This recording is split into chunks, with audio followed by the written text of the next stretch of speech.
Now that you have your line art all set and ready to go, the next step is going to be to resize it. In a lot of cases, what you draw is probably going to be way too big for the game that you're making.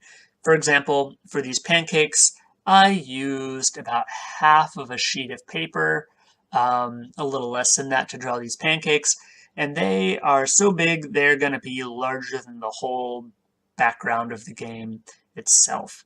So that's way too large. So we need to resize them before we take the time to start coloring them in and putting on the finishing touches. So to resize, the first thing I would suggest doing is, if you're working on a character, pancakes are a character in my game, going in, it's probably going to be in Classroom, and getting the character art template. I've got that pulled up here. And it's just going to give you some guidelines, some things to keep in mind while you get your character art together. First up is, usually this is the whole height of the game window. It's zoomed out a little bit right now, but that's how tall it will be. You probably don't want your character to go all the way up to the very, very top of the screen unless they're just unusually tall, or you're doing something kind of unique. You'll usually want a little bit of headroom at the top of that. So most characters, you're probably going to want to have their height, the tallest character you have, around this area or so. Leave a little space at the top. The other thing is, right here I've included a line on the template. There is a text box at the bottom of the game that shows what characters are saying. It's a little transparent. You can kind of see through it to see character art lower than that, but you can't see it very well. So you don't want any important parts of your character, like their face or any like important piece you want to make sure people can see below that line. Most games that have humans tend to have like maybe their legs or their waist start down here, and then from around their waist or their chest up start above the line, so it's very clear that you can see the character's face. So this line shows you where that cutoff is. The first thing, these messages are just here for your benefit.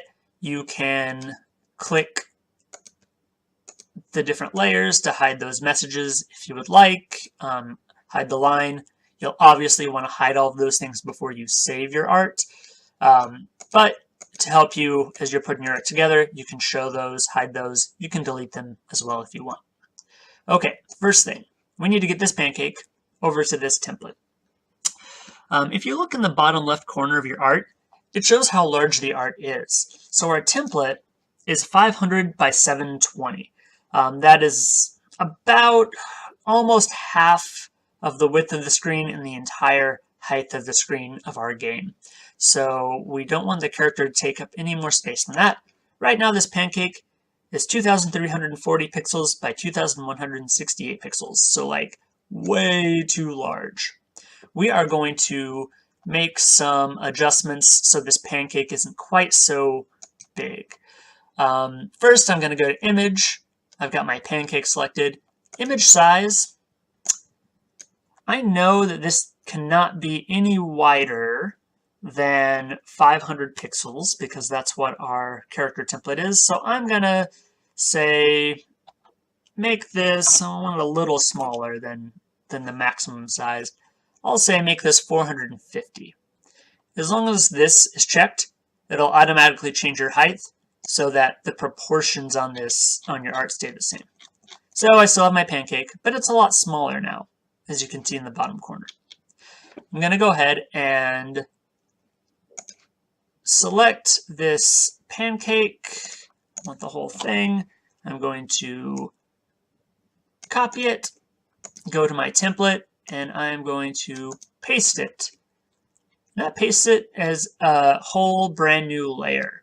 It's still actually really big. The resolution must be different on my original. So I need to continue to make this pancake smaller. I have the pancake layer selected, so what I'm going to do, just to keep adjusting this, is go to Edit and Free Transform. It's going to put a box here that I can click and move. It's just going to resize the layer I'm on now, so just my pancake. One thing I would do when you resize is hold Shift while you resize. That's going to keep the proportion of your art so you don't end up with like accidentally making your pancakes really short and fat or really long and narrow. So for an example, if I did not hold Shift, I might end up doing this, or I might end up doing this, or it might be close, but just not look quite the same or quite right. So if you hold Shift, it'll keep your proportions. Now I've got pretty close to where I want it, so I'll say that is good. And then I've got my pancakes here and ready to go. I'm going to turn, yeah, I want to apply those changes. It wants me to confirm since I clicked off of it. I'm going to go ahead and turn that line back on so I know where the important stuff gets cut off, because I want my pancakes above that line so it's easy to see these pancakes.